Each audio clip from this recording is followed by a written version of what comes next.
Hey Optimancers, Chris here. So last week I did my first Artificer build. That was a Battlesmith, and I did a concept where I had a gnome with a lance mounted on the Steel Defender, and I thought of it kind of as a Techno Knight, kind of a replacement for a Cavalier.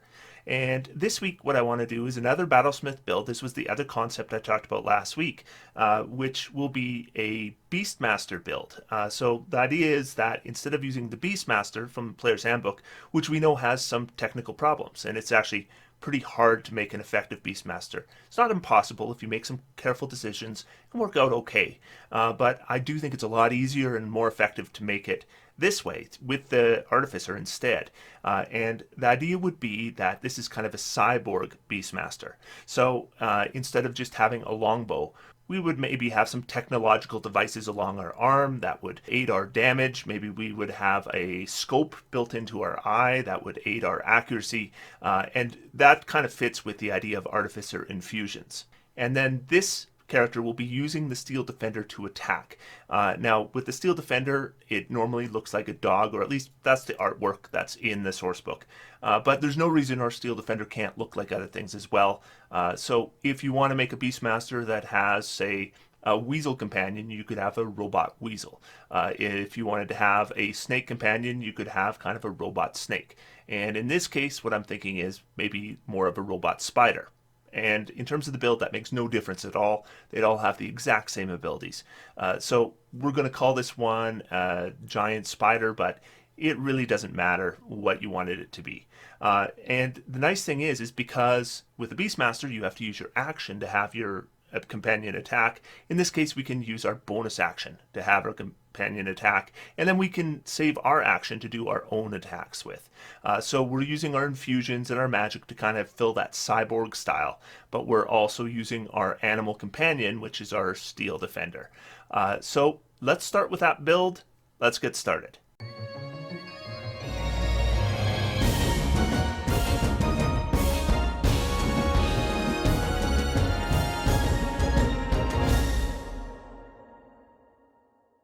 So when it comes to doing this character, I had to think a little bit about the kind of weapon I wanted to use. Now, if you wanted to do a Beastmaster that had a melee weapon, there's no problem. You can do that easily enough. And you could use a weapon and shield, or if you wanted to use a two-handed weapon, I'd probably recommend grabbing, greater weapon mastery. But I was specifically looking at archery here.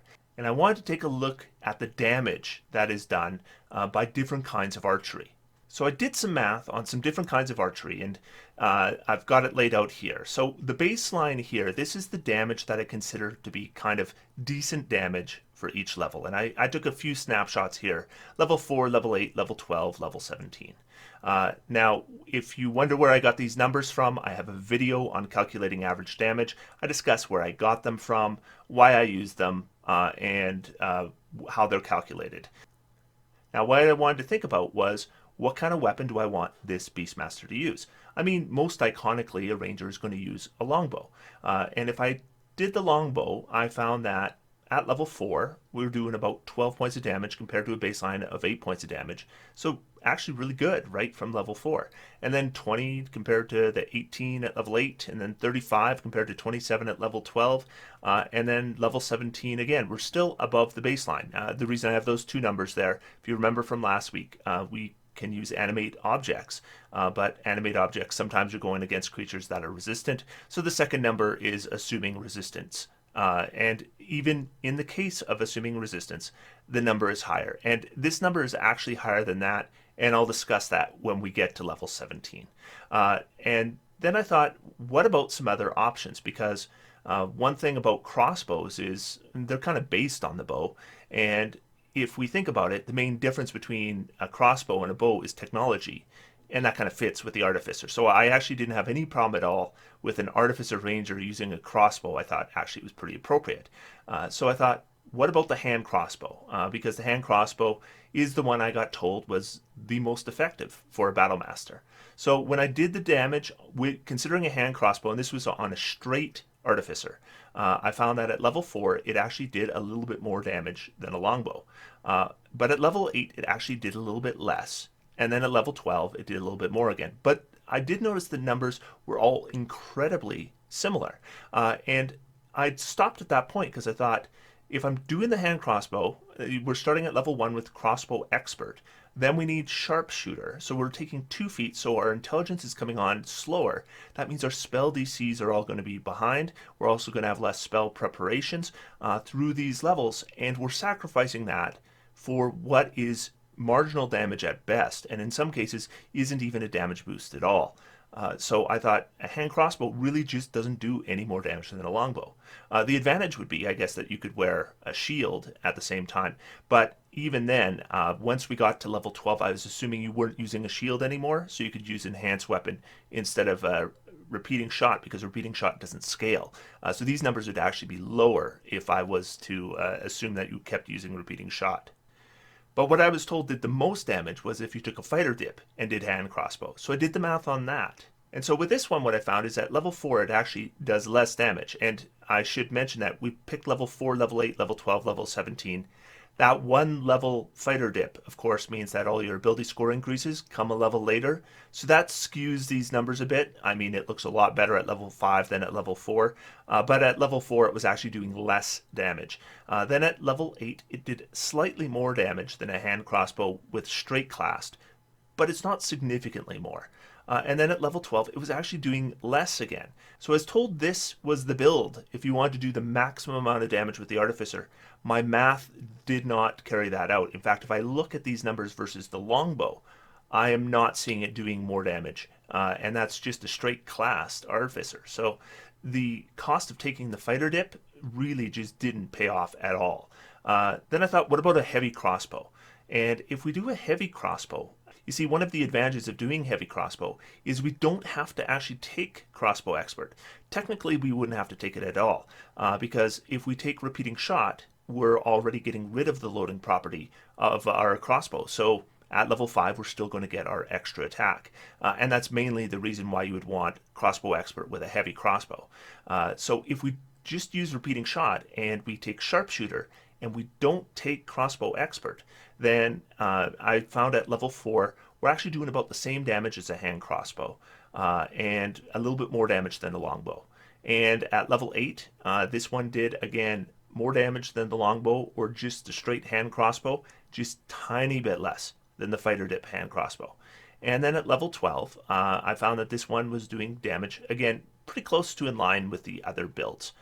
And that was assuming that at level 12, what I would do is I would take crossbow expert at that point, because then I can use enhanced weapon to get that +2 bonus, and still get rid of the loading property of the crossbow. And then at level 17, it did better than longbow, but not significantly. But basically, it did better damage than the longbow straight across. And I thought, what if I put the fighter dip on there? Does that really help us with the heavy crossbow? Well, I found that at level 4, it helped us just a tiny bit, almost a minuscule amount. Same thing at level 8, same thing at level 12, and at level 17, slightly bigger dip. But if we're considering that we are slowing down our Artificer progression by 1, we're slowing down our spell progression by 1, we're slowing down our ability score increases, we're slowing down our getting of extra attack and other abilities, this kind of difference just doesn't make it worth it. So I actually found heavy crossbow, I thought, gave us the best results. And it was surprising to me how close these numbers all are. If you look at these numbers, longbow, hand crossbow, fighter dip, heavy crossbow, fighter dip, these numbers are all almost identical. So if you do want to play an Artificer and you want to use a longbow, no reason you can't do that. If you look, the numbers are so close that you're going to end up with very similar results to the build I'm going to do today.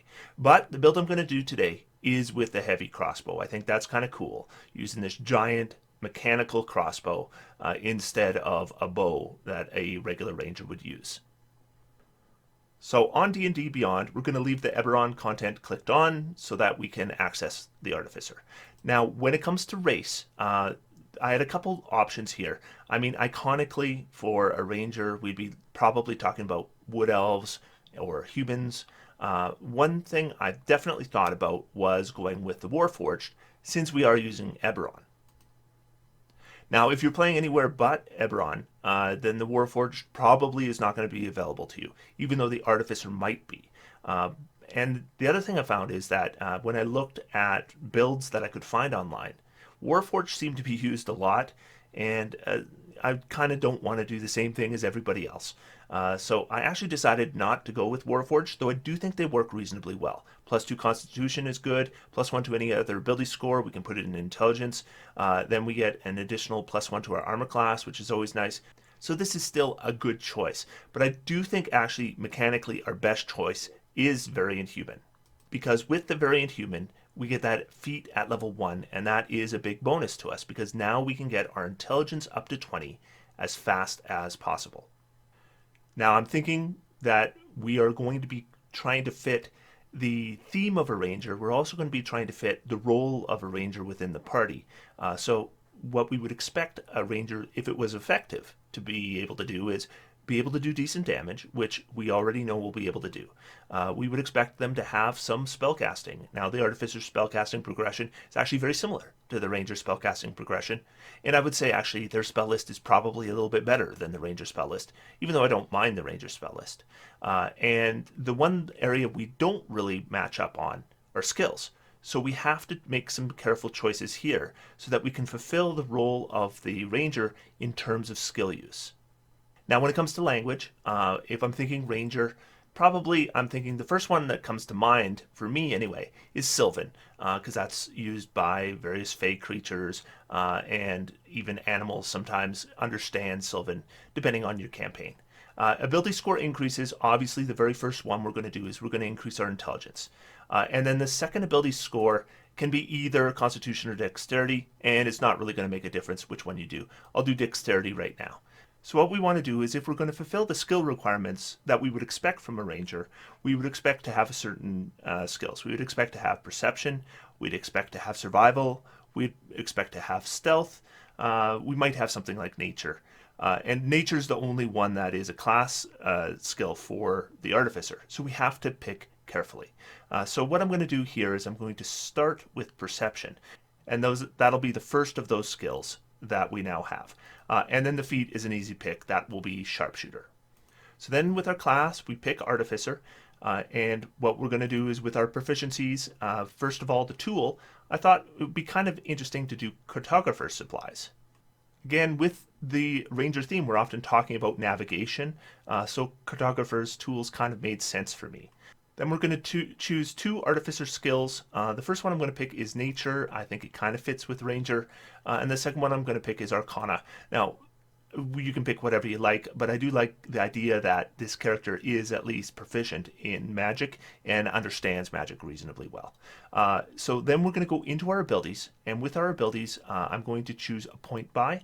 And with the point buy, what we want to do is we're going to bump our intelligence all the way up to the maximum so that we get a 16 starting intelligence.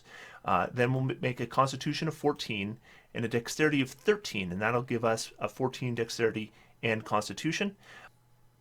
This character is going to be using survival. This character is going to be using perception. I wanted at least a positive wisdom bonus. So 12 I think is the most we can afford, but I wanted it to at least be a +1.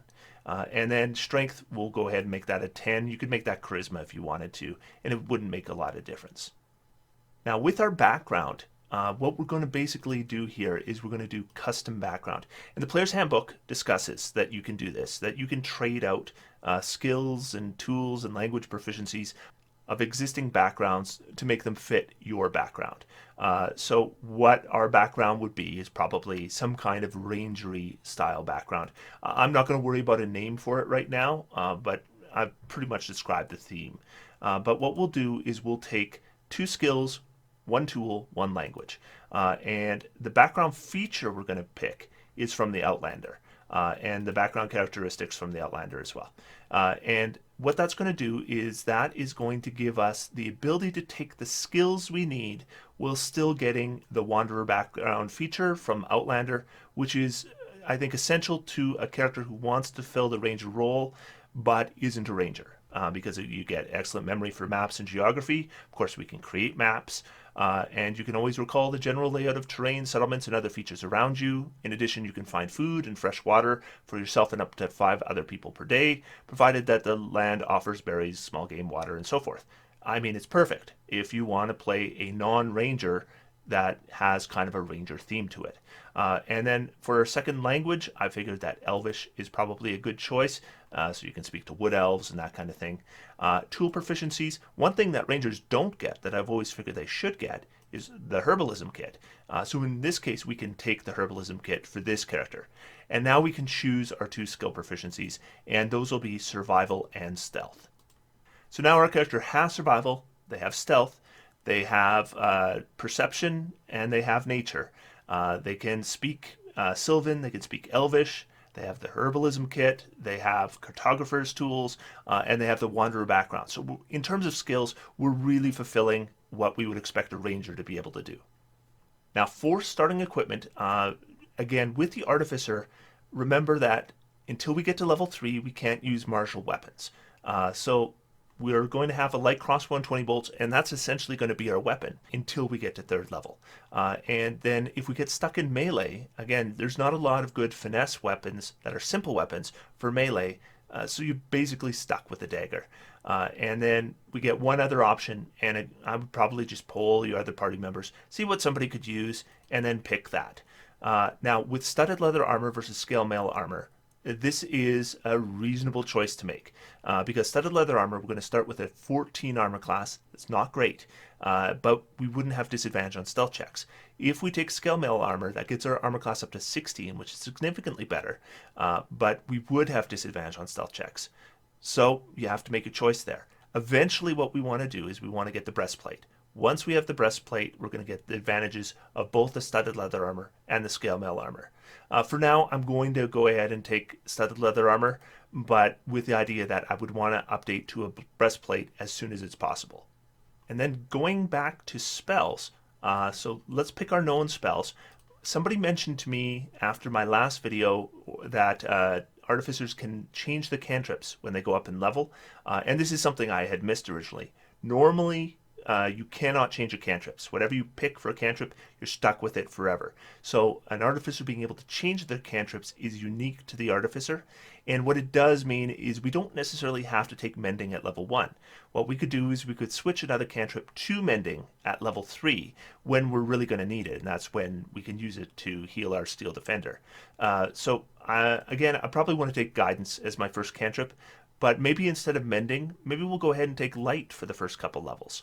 And then at level 3, we should switch one out to Mending, likely the Light spell. And for Light Source, we can just use something else. I mean, we could just use a Lantern.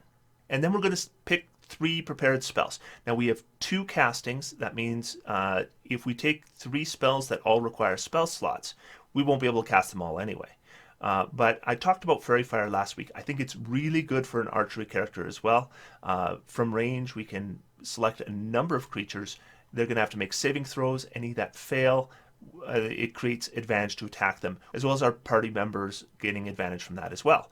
And this uses our concentration, but at this level, we're not concentrating on anything else. So Fairy Fire, I think, as far as an Artificer goes, is pretty much the best control spell you can pick at first level.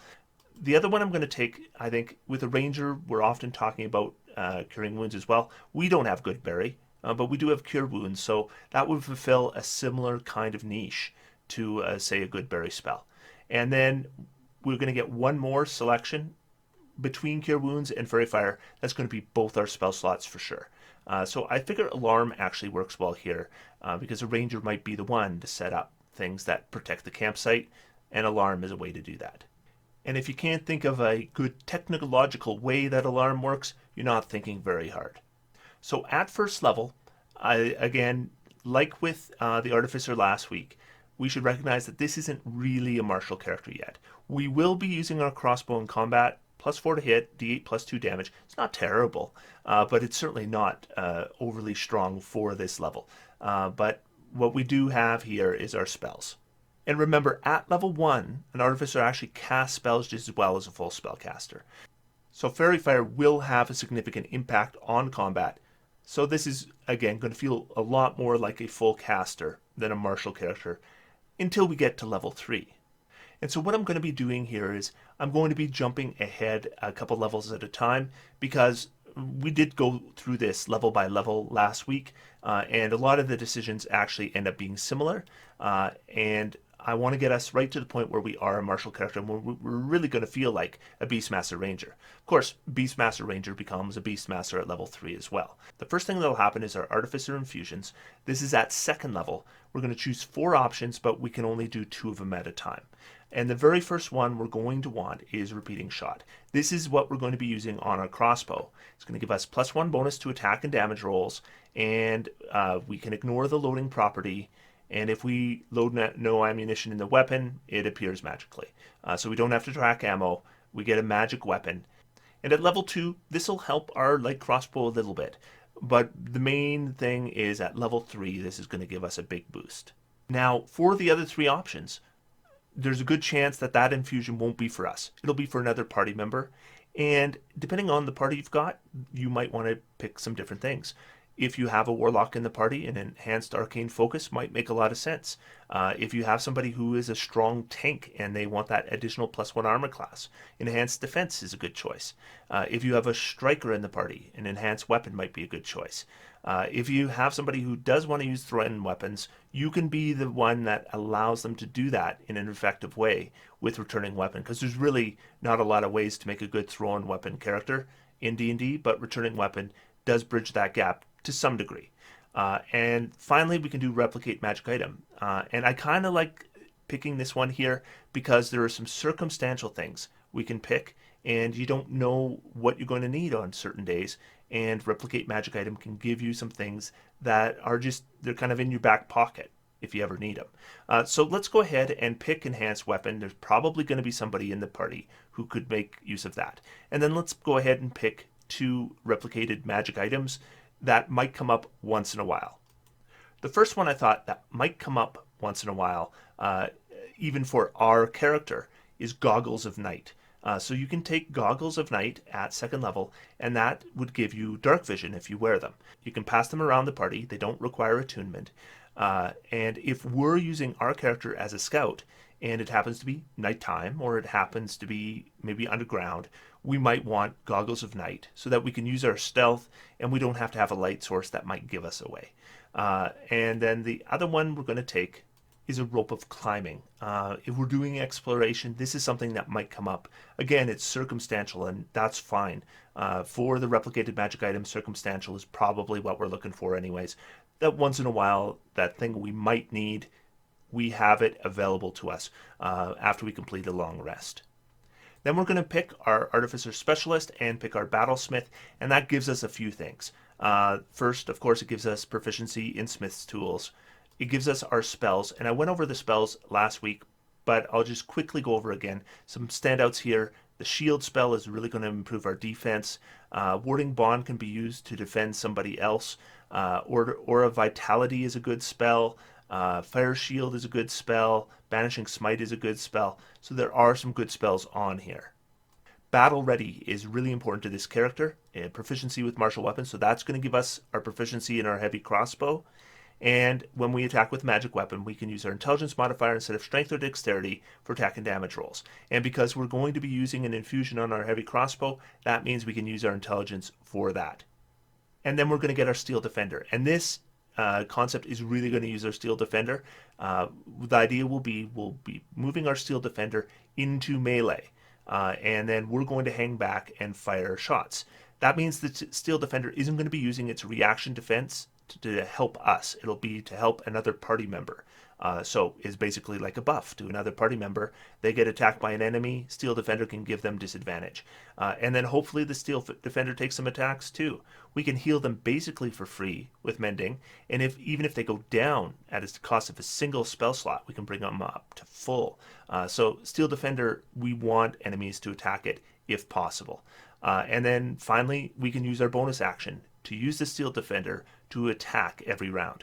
And now with the heavy crossbow, we're not getting a bonus action attack. So this gives us a way to do a little bit of damage with our bonus action. It's not quite as much as if we were attacking ourselves, but it does make a difference. You saw on that chart that we didn't see the hand crossbow leap way ahead in terms of damage, and that's largely because of the Steel Defender.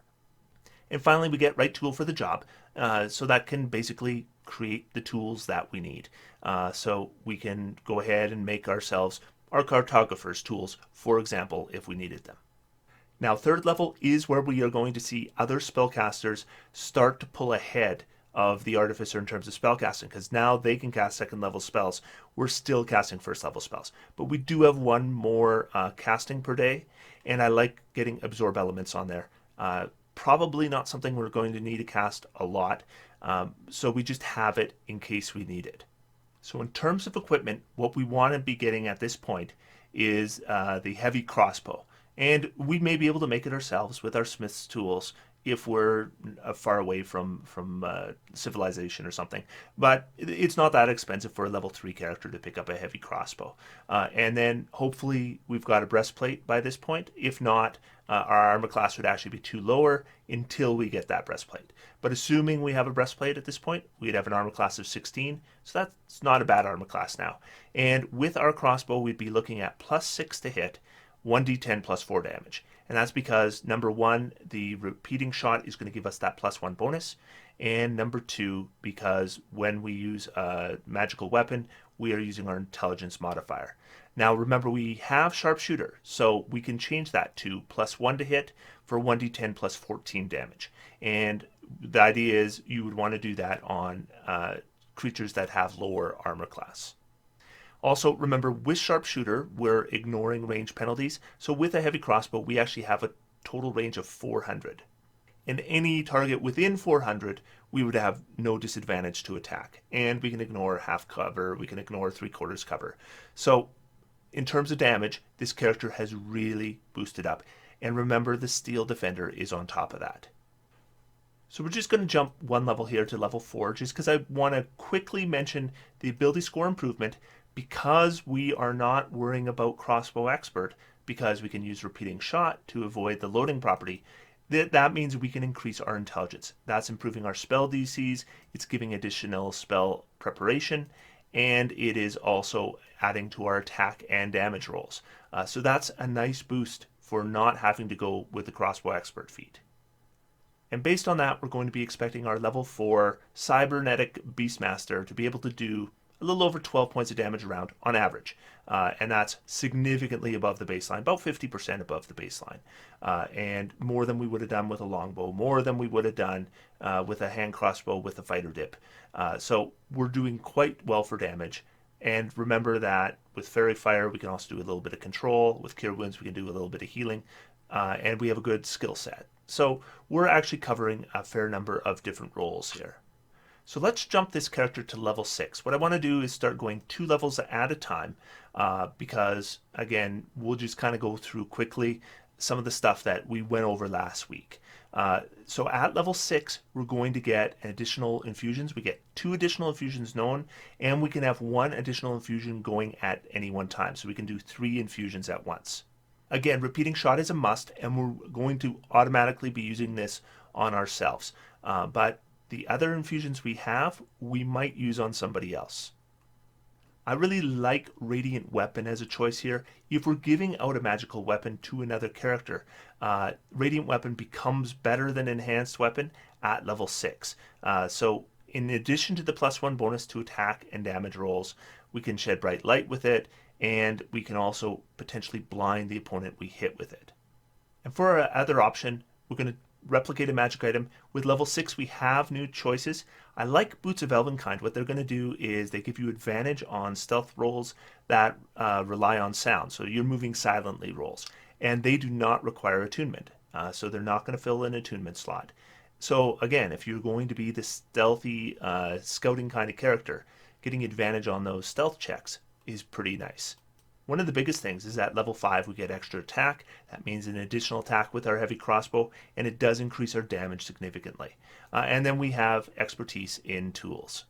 At 5th level we get access to 2nd level spells, and the big 2nd level spell for an artificer, I figure, is web.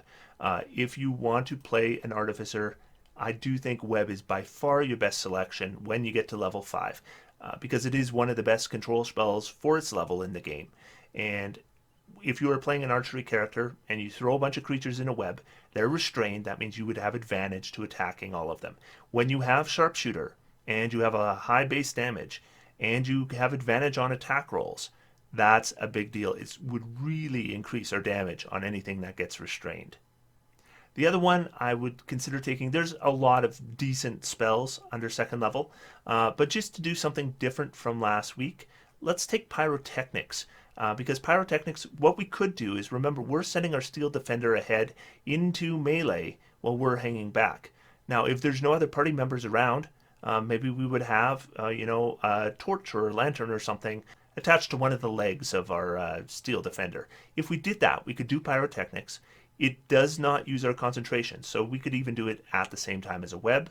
And what it can do is it can cause potential blindness to an area of effect, as well as create a fog cloud in an area of effect. And fog cloud normally requires concentration. This does not require concentration. So Pyrotechnics is a reasonably good spell, and I think it would be a decent spell for this build.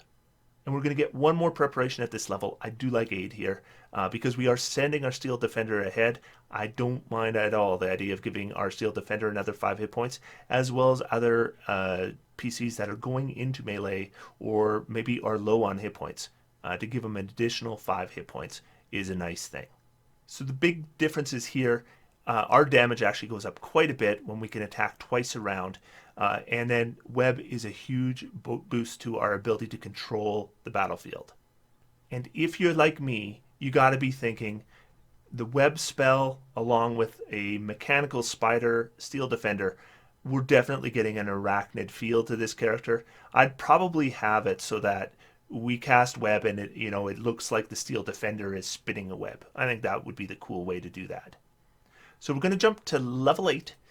Now at level 8, the nice thing here is with our ability score improvement, we can now get our intelligence score up to 20.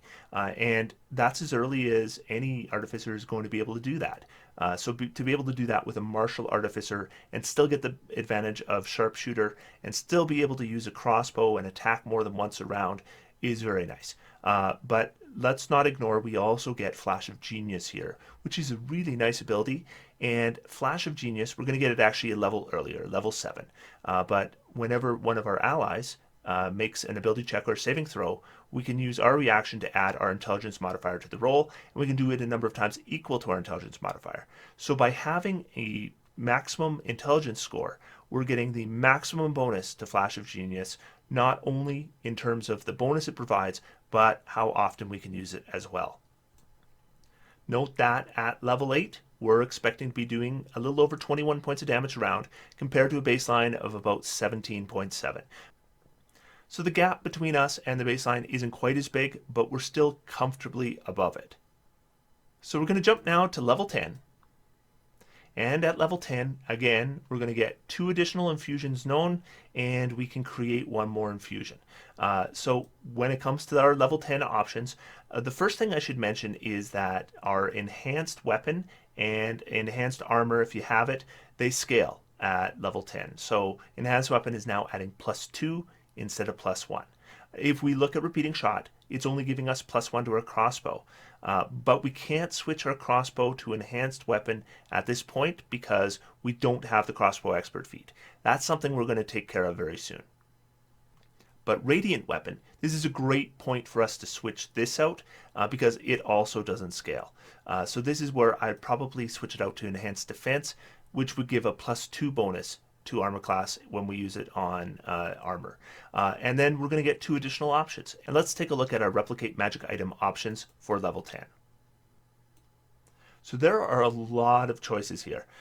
But if you don't know what to take, Cloak of Protection is almost always going to be useful in pretty much any party.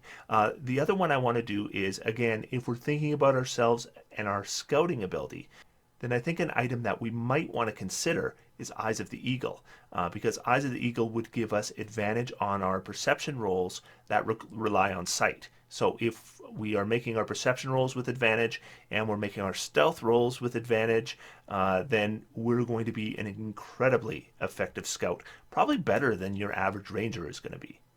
We also get a nice offense and healing boost at level 9 with Arcane Jolt. And what it does is when we hit a creature with an attack, or our Steel Defender hits a creature with an attack, we can have it do an additional 2d6 force damage. That's a good type of damage for it to do. And we can do 2d6 healing to an ally. And we can do this a number of times equal to our intelligence modifier. Again, we've got a 20 intelligence. That means we can do 5 different times. Just the limit is no more than once per turn. And again, I would probably wait and use this on criticals when I can, because then we're doubling that force damage. But if we're in a huge important combat and everything counts, then I'd be using Arcane Jolt every round. And then we get Magic Item Adept. And this is also very good because we're getting our 4th attunement slot.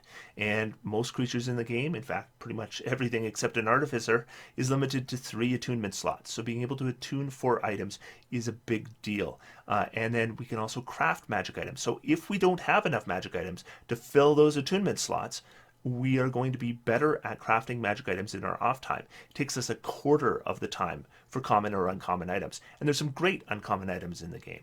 And it costs us half as much of the gold. Now, you do need the formula for creating the magic item. And I talked about that in my initial Artificer video if you want more details on it. Now, we're going to get our 3rd cantrip, but it really doesn't matter what we're going to pick here, because certainly range cantrips we don't care about because we're using a heavy crossbow. We're way better at doing damage than any range cantrip is going to do. So I might go for something maybe a little bit utility, like a mage hand, for example. But a big thing that happens, this is at 9th level, we're going to get access to our 3rd level spells. And haste is a really nice boost for this character because we're getting a bonus to armor class, we're increasing our speed, dexterity saving throws are better, but also we get an additional attack every round. And that doesn't use up our bonus action, so we're not even losing our Steel Defender's attack. So this actually creates a big boost to damage at this level. I also like Revivify here. Hopefully, this is not something you need very often, but when you need to do some kind of resurrection, Revivify isn't just the lowest level of Raise Dead, it's actually probably the most effective because it's the only one that takes an action. And there's a few other things we could do with this. Fly is a decent option as well, especially when you're playing an archery style character. So let's go ahead and throw Fly on there. We're not going to be doing all of these. Most of the time I'd be using haste, but Fly has utility options as well. We can also cast Fly on another party member. But because we're going to be doing haste so much in combat, and it is going to be using our concentration, this is a great chance for us to get rid of Fairy Fire and take Grease instead, which does not require a concentration. So we'll pop up 2 levels again to level 12. And this gives us another ASI. And the nice thing here is we started with our sharpshooter feat. Then at level 4 and level 8, we were able to increase our intelligence. And now our intelligence is at maximum. So this is when we'd be looking for another feat. And this is exactly when we're going to go ahead and take our crossbow expert feat. And so it doesn't really interfere with our intelligence progression, but what it does allow us to do now is we don't have to use repeating shot anymore. Now we can use enhanced weapon, and that's going to give us another +1 to hit and damage with our heavy crossbow. The only downside is we will have to track ammo again if we have a DM that makes us do that. Other thing that happens at level 11 is the spell storing item.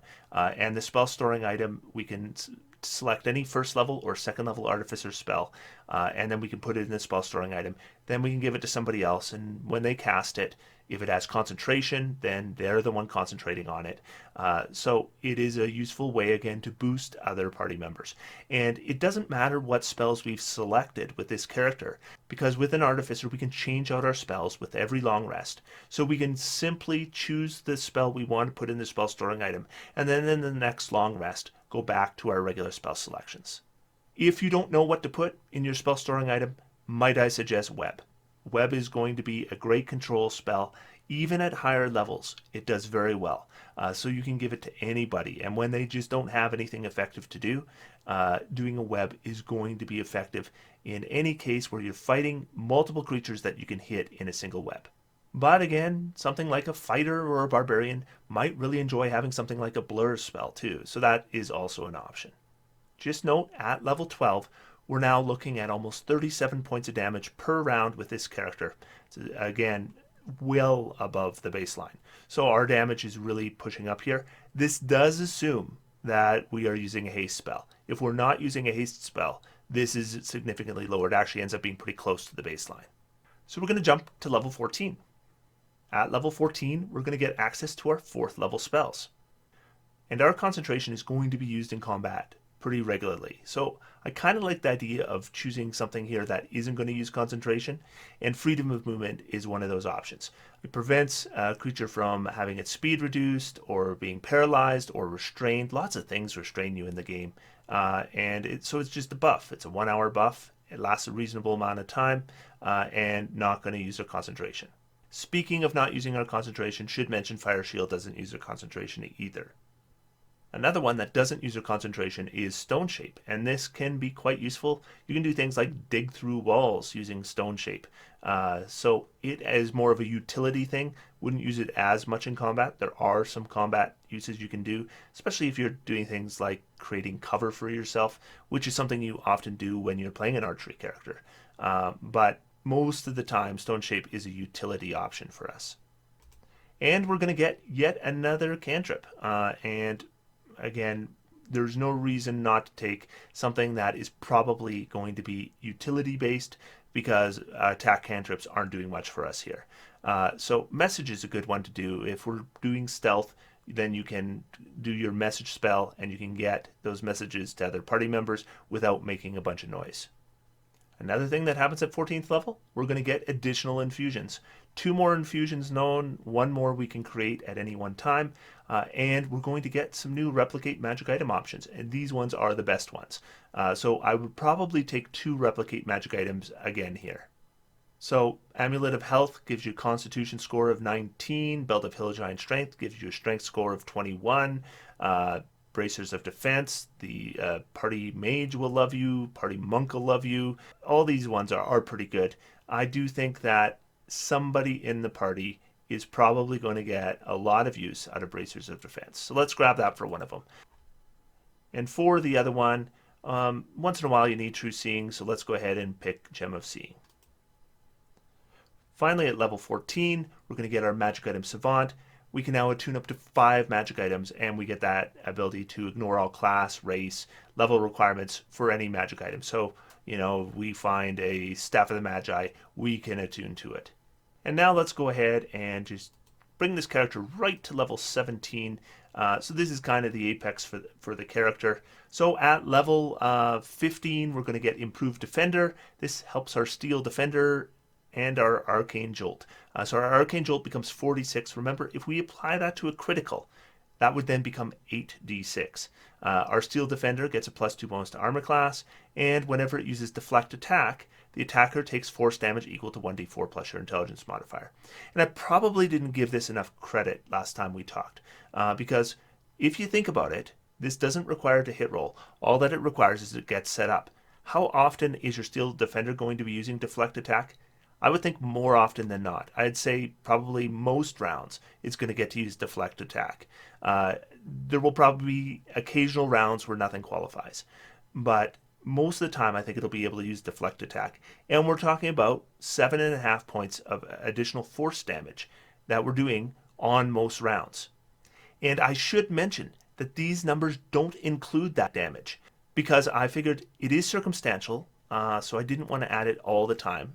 But I bet you most of the time you can add 7.5 points of damage to this. So even if you're using animate objects and we're coming up against a creature that's resistant, I think even then we're still going to be probably looking at over 44 points of damage around. And then we get our final ability score improvement, and we already have our intelligence at 20, and we already have crossbow expert, we already have sharpshooter, so I do think this is a good point for us to take lucky. Just in case we fail a saving throw, we can make sure to have another roll at it, or another really important check. And we're going to prepare another spell. We get Banishing Smite, which does work with ranged combat, so we can use that technically with our heavy crossbow. And we get Mass Cure Wounds, and then we're going to get Animate Objects. And Animate Objects is normally how I'm going to use my 5th level slot. It is going to do the most damage, as I mentioned when we look at the video notes. Even if a creature is resistant, it's the Animate Objects that's bringing us over our baseline. So this is kind of the apex of the build.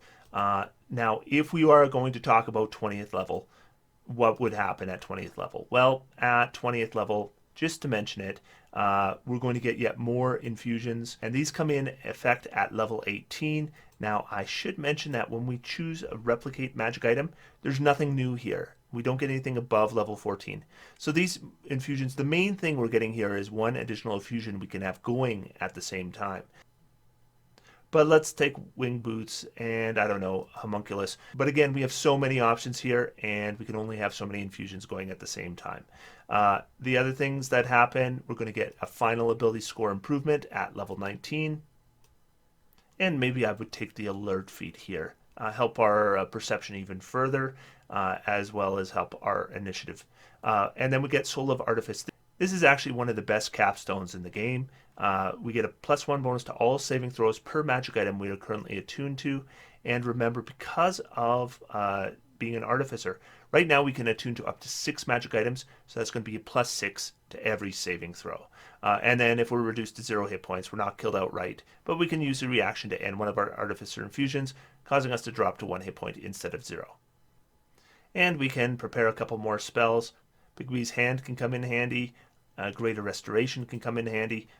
Transmute Rock could probably come in handy too. Even Wall of Stone can come in handy, but we can't prepare them all. Let's do Big B's Hand and Greater Restoration. The thing I like about it is at level 3, as soon as we take Battlesmith, this character is reasonably effective at doing damage and is going to be effective not just in combat, but in terms of control as well, because we're going to have decent control spells. At level 3, it's just Fairy Fire, but at level 5, Web comes online. We also have healing options. We also have buffing options. Our Steel Defenders drawing attacks. We have a nice skill set. So we are fulfilling a lot of roles. We are a damage dealer. We are a controller. We are a healer. We are a scout. So this character can do a lot of different things. Compared to the gnome that we did last week, the big disadvantage of this particular build is defense. This character is not going to have as good an armor class, and technically a little bit less in terms of hit points as well. So if we end up taking a lot of damage or a lot of attacks, we don't have the durability of the gnome we made last week. But hopefully as an archer, that's not as big a deal. But in terms of everything else, this character can really bring it online. And there's flexibility as you go as well. If you find in your campaign you're being targeted all the time, then go ahead and put on the half plate and take the disadvantage on the stealth rolls. Go ahead and put on a shield and take a hand crossbow so that you can get that additional +2 armor class. We can make adjustments as we go. Remember, we can always change out our spell selections as well. Maybe you want to grab the blur spell. So there are a lot of ways this character can change up really easily because the Artificer abilities tend to be very flexible. So that is the Battlesmith. Now next week, instead of doing another Artificer build, I'm going to be doing an Artillerist build, I promise, and we'll get to it in 2 weeks. And I don't promise that I'm going to do an Alchemist build. I haven't figured out a good way to make an Alchemist yet, but I'm going to think about it. And so I haven't given up on it yet. But next week, I have a charity challenge. Somebody had challenged me to make a character that could be used in D&D time, had a set of requirements, or more specifically, limitations, and they wanted to see how an optimizer might deal with these limitations, and if that was possible to do. So I want to take on that next week, and for doing that, we get a donation to Amnesty International. So next week I'll be doing that build, and then I'll be coming back to do the Artillerist the week after that. And until then, I'm going to sit back, relax, and have some fun. D&D is for everyone. Thanks, Optimancers, and I'll see you next time.